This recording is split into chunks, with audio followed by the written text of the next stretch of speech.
Good morning, everyone. I'm Joan Mower, the Director of Training and Development at the U.S. Agency for Global Media. And most of you probably don't know what USAGM is, but I hope you do know what the Voice of America is, because our agency runs VOA, and we have a strong presence in Mongolia, which we consider to be a key target area for us.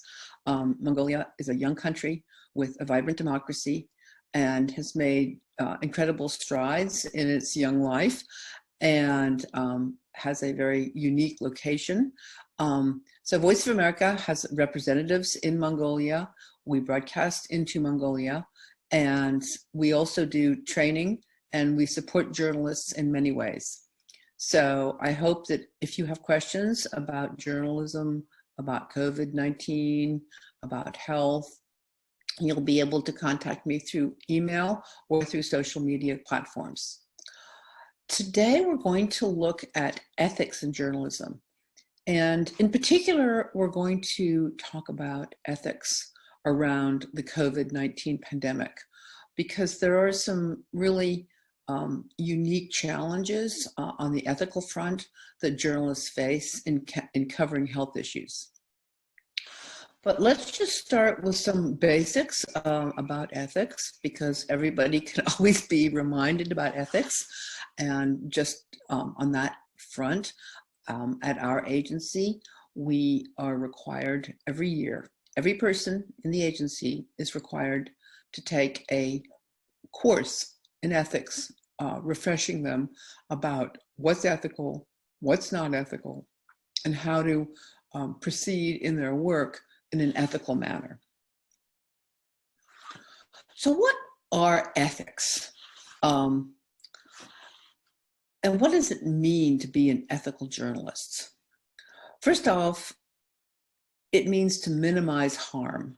The most important thing that a journalist can do is provide accurate information and not harm people. During the COVID-19 epidemic, this has become a huge discussion point, because there's been a lot of fake news around cures, prevention, ways to save yourself, and a lot of misinformation that has actually led to harm. People taking drugs that are not accurate, people spending money on things that are false cures. So minimizing harm is probably the most important thing that you can do as a journalist. Secondly, this discussion will basically underscore your responsibility in every story you make to do it in an ethical fashion, to question everything you print, everything you say, everything you write. Is this the right thing? Am I doing the right thing? Are there problems? We'll also look at ethical dilemmas, and we'll talk about ethics in the digital journalism age, which is a huge topic. Social media has led to a decline in ethics, in part because it's so easy to share stories. It's so easy just to hit the button. You need to check your own biases before you do that, but we'll discuss ethics in digital journalism. And finally, I encourage you all to go back to your organizations and discuss your organization's ethics code. Do you have one? What does it say? I think I mentioned just now that at our organization, the Voice of America, we have to annually take an ethics course, which is quite long, and we have an exam on it. Additionally, we have to file forms that show where our holdings or where our money is kept, if we have large amounts of money, so that we don't cover stories that might impact on our own financial benefit. In the United States, we take ethics extremely seriously, and I think that's a good thing. People actually go to jail for things that you might think are small, but they're not. Getting information, one of the biggest challenges for journalists is that they often receive information, they know about stories in advance, and they're prohibited from making money off this. You can't do that. That's not ethical. So the word ethics is a Greek word, and it's basically a branch of philosophy that looks at what is right and what is wrong. And much of it is you need to, in your own mind, in your own head, you need to understand, and you do understand what's right and what's wrong, but you need to think about that for every story that you write. So again, just to review what journalism is seeking the truth. And journalists and lawyers also, lawyers are the same way, they seek the truth, but journalism is a public responsibility. Legal work is not necessarily a public responsibility. It's more than a job to be a journalist. If you wanted a job that made more money, maybe you would sell insurance, or maybe you would work in a factory. But you've chosen journalism, and you've chosen a career that has as its core a responsibility for the public.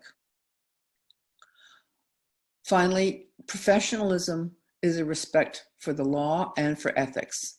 And that's what being a professional is. The only thing that distinguishes a professional journalist from a, quote, citizen journalist is really your adherence to legal standards and to ethical standards. So I have down here SPJ, and if you look at spj.org, this is the Society for Professional Journalists in the United States, and it's an organization of journalists, by journalists, and for journalists, and they play a large role in promoting ethics codes at individual organizations. Again, one of the things I hope you'll take away from this is that you'll go back to your office, you'll go back to your bosses, you'll go back to your colleagues and say, where's our ethical code? What is it? Let's make sure we review it, and let's make sure everybody who works here is on the same page in terms of ethics. So number one, SPJ has come up with 4 things that they say make ethical journalism. Seek and report the truth, minimize harm, which we've talked about, act independently, and I hope to draw a lot of attention to this one, which is we have among journalists frequently a herd mentality, and herd mentality, H-E-R-D, is what cows do when they all, or what sheep do, they all gather together and go in one direction. And journalists, unfortunately, can be the same way. There will be a story and all the journalists will jump on that story. But what real ethical journalists do is that they sit back and they say, wait a second, just want to make sure, is the story correct? Is it right? Am I acting independently? And am I checking my own personal biases at the front door? And finally, journalists need to be accountable. They need to own up to their mistakes. They need to be honest about how they act. They shouldn't be sneaky. They should be out front, and be accountable for what you print or broadcast. Okay, so I'm sorry, this slide, I will talk about it, and when we distribute it, it will, it for some reason doesn't have the the words on it, but we have a caution for health journalists here. And there are a number of things that apply to health journalists and ethics that are different from other types of journalism. The first is the privacy issues around health and around journalism, health journalism. Journalists can cause grave harm to people who were sick. They can also stigmatize people who were sick. So when you are talking about COVID or about any disease, it is absolutely imperative that you respect the privacy of the people you're interviewing. This was a huge issue around HIV/AIDS, in which there was a great stigma around people who had HIV/AIDS. And unfortunately, there's somewhat of a stigma around COVID-19. So if you're interviewing patients or interviewing people who have it, you need to be respectful of their privacy. And in fact, in the United States, you can sometimes be, there are such privacy laws that people are protected, their names are protected. So you have to be very careful about privacy. Number two, you have to be extremely cautious about children in any event, but particularly when you're talking about health issues. Children should not be photographed. They should not be interviewed without their parents. You need approval from a parental authority to interview a child. Don't go racing around schools talking about COVID and interviewing underage people. That is not ethical. The whole issue of pictures is also very difficult, because a picture is worth 1,000 words, as they say, and taking pictures of sick people and publishing them is not a good thing. Again, you're not respecting their privacy. So health journalism is actually more difficult from an ethical point of view than any other kind of journalism. So just to review, respect privacy.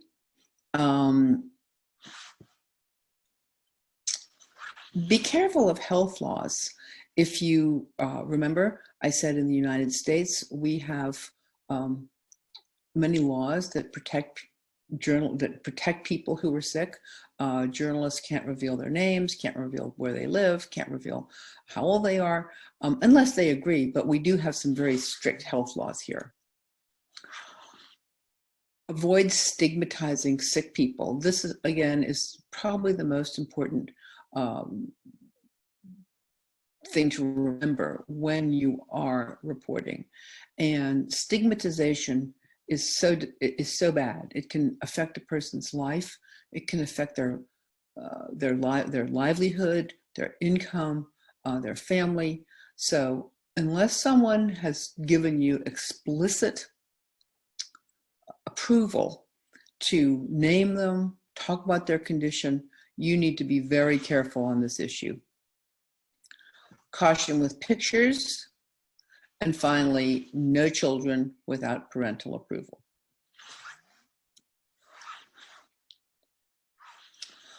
We're not going to go through this whole slide because it's long, but I would like to draw your attention to it. And basically, it's a checklist of what you should be thinking every time you write a story. And it's important that you have a clear understanding of why you're doing this. So number one, what do I know and what do I need to know? Number two, what is my journalistic purpose? And think for a moment about this number two, because your goal as a public responsibility, as a person who needs to provide information to the public, your goal is to provide information the public needs. Your goal is not to gather information for your own personal use or to, for your own, you want information about someone that you don't like. That's not journalism. That is voyeurism. So think, what is my journalistic purpose? What are my ethical concerns about the story? Am I interviewing someone who is who has COVID, and if someone knows they have COVID, this will hurt their business, this will hurt them? What are my ethical problems with the story, if any?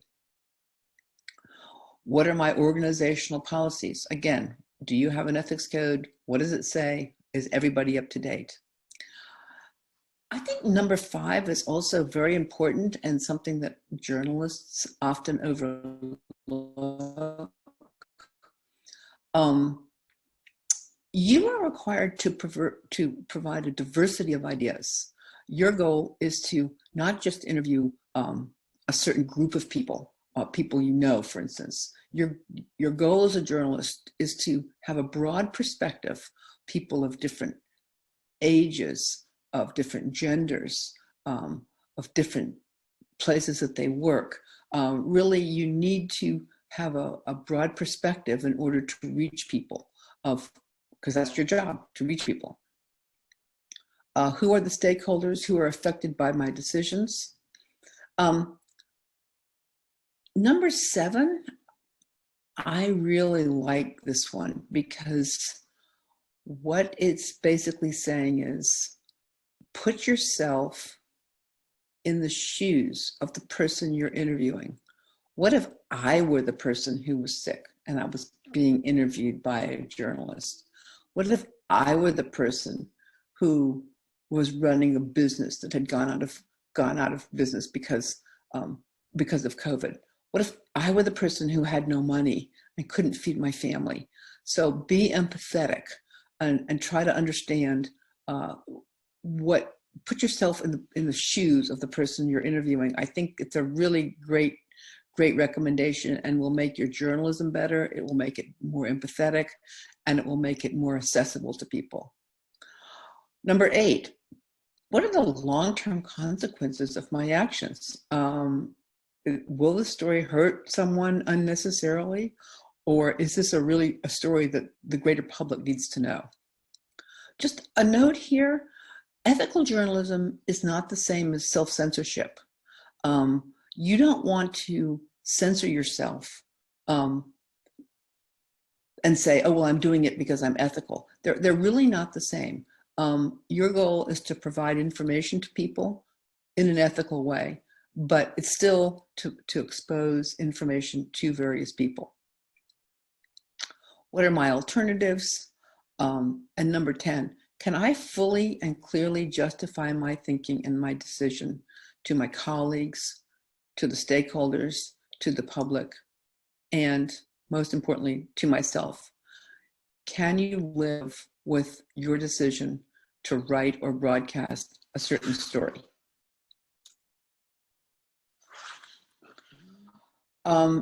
Couple of cautions.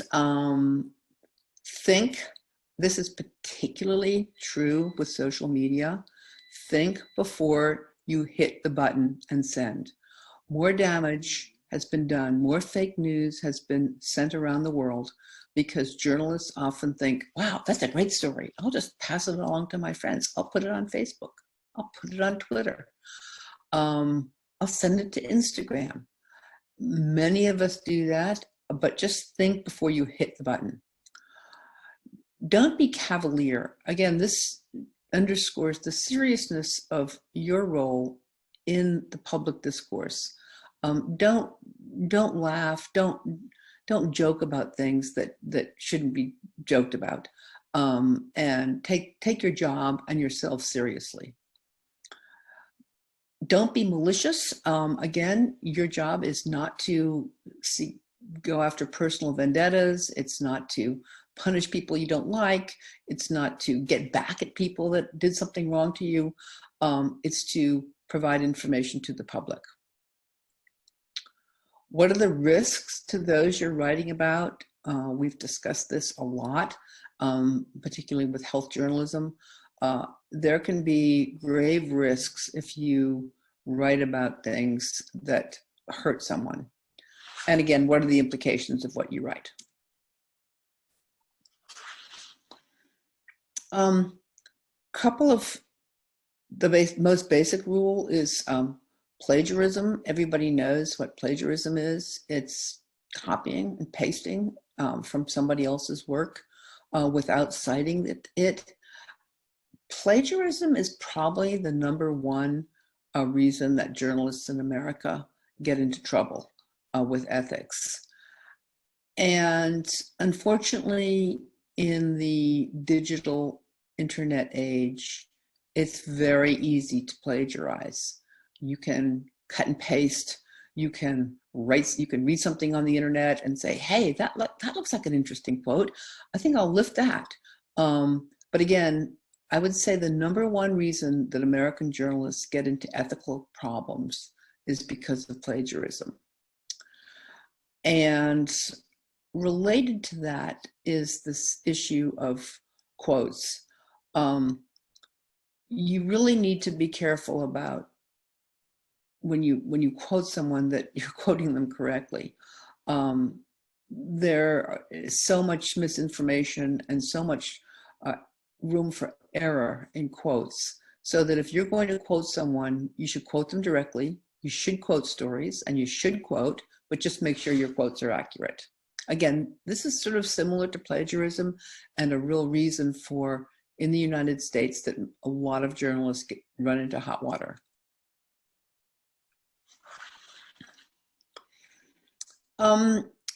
Here are some issues that all journalists face, and I think it's just worth thinking about and reviewing for a moment. The first is interviewing and involving your family in stories. Of course, that is the easiest thing to do because you're living with your family. You don't have to go out and find new people to quote because they're there. But this is something to be avoided at all costs.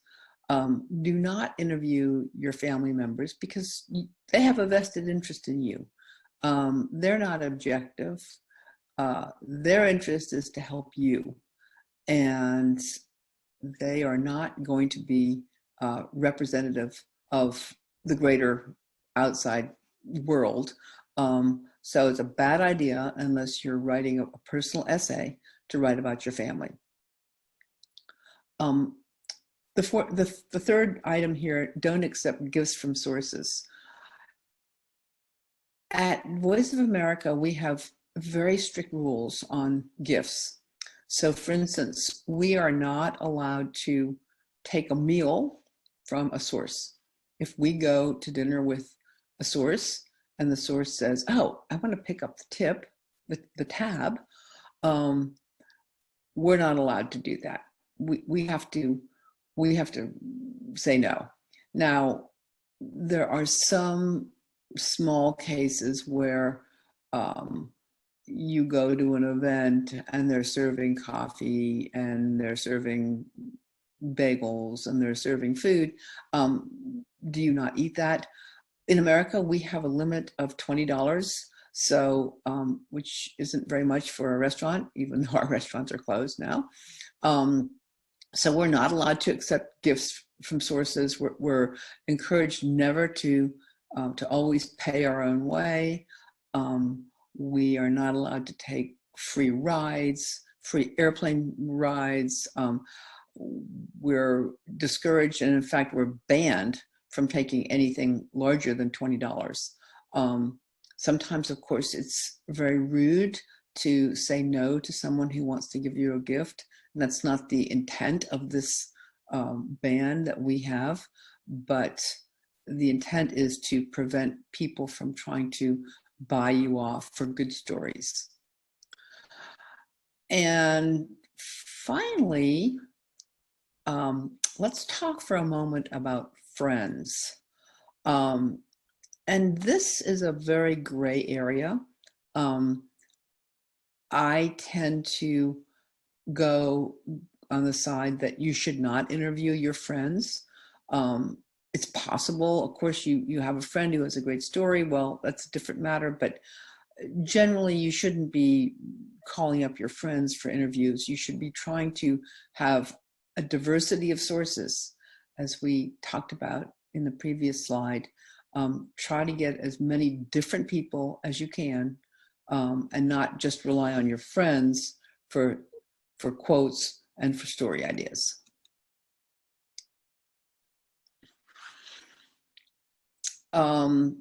Some basic rules. We've talked about what your job is to get the truth out. This is something that in social media and in digital journalism, I think is sometimes overlooked. And that is, if someone's being criticized, you need to contact them to get their side of the story. Again, this is just basic journalism, but if someone's being attacked or if someone's attacking, you need both sides of the story, because as you know, there's always two sides to every story. And finally, try to write in the objective voice. Keep your own opinion to yourself. Again, this has become much more difficult in the world of digital journalism. In fact, many American journalists are now encouraged to build their brand, to take a stand. Again, there's a lot of controversy about this type of activity, and I would argue that the objective voice, keeping yourself out of your stories, keeping your opinion to yourself, is really important. I would also say that you should be very careful about social media. And if you're a political journalist, you should not be out there talking about who you want for president, who you want to be elected to parliament. You should be objective. And in fact, a number of our journalists have been disciplined for putting personal political viewpoints on their own personal social media. So basically, don't do it. The exceptions, I would say, are if you're writing a personal piece. If you're writing about your views and you stated up front, this is what happened to me. But generally, I don't think there are many exceptions. Again, a couple of very important ethical reminders. Don't trap your interviewees. Tell a potential source that you're a reporter working on a story. And secondly, never turn an informal conversation into an interview without permission. Of course, this is really easy to do. You're out chatting with someone, you're having a good time, they tell you something interesting, and then you think, that's a great story. Now, if you want to interview them, if you want to do the story, ask permission, get permission, but don't trap people. This is the bottom line here. Corrections, errors, back to the issue of being accountable. If you make a mistake, please correct your mistake. It's a lot less damaging to make a correction than to let false and inaccurate news circulate in the world, particularly with social media. And it also adds to your own personal credibility if you admit that you've made a mistake. And again, remember, everybody makes mistakes. That's the way of the world. People will make mistakes, but own up to them. Pictures, we've talked a little bit about this. Again, very important, very easy to manipulate pictures, particularly in digital journalism. Who took the picture? I hope you all know about Doc Scrubber, which is, you can find out who created a Word doc. Google also has a picture identifier. So there are different ways to avoid being manipulated. But again, it's very common in social media now to manipulate pictures. So be careful of them. Finally, I have posted a number of websites here that look at ethical guidelines. BBC has some terrific guidance on social media. Facebook has it. NPR is our national public radio in the United States. This is focused primarily on social media, but again, there's so much fake news and so much room for error in the world of social media that it's worth even just picking one of these, and I think you'll be encouraged by, or at least you'll come up with some ideas about how best to use social media in an ethical way. So that's the end of our conversation. Again, I look forward to your questions in email, WhatsApp, social media forums, and I'll try to get back to them. So thank you very much for your time.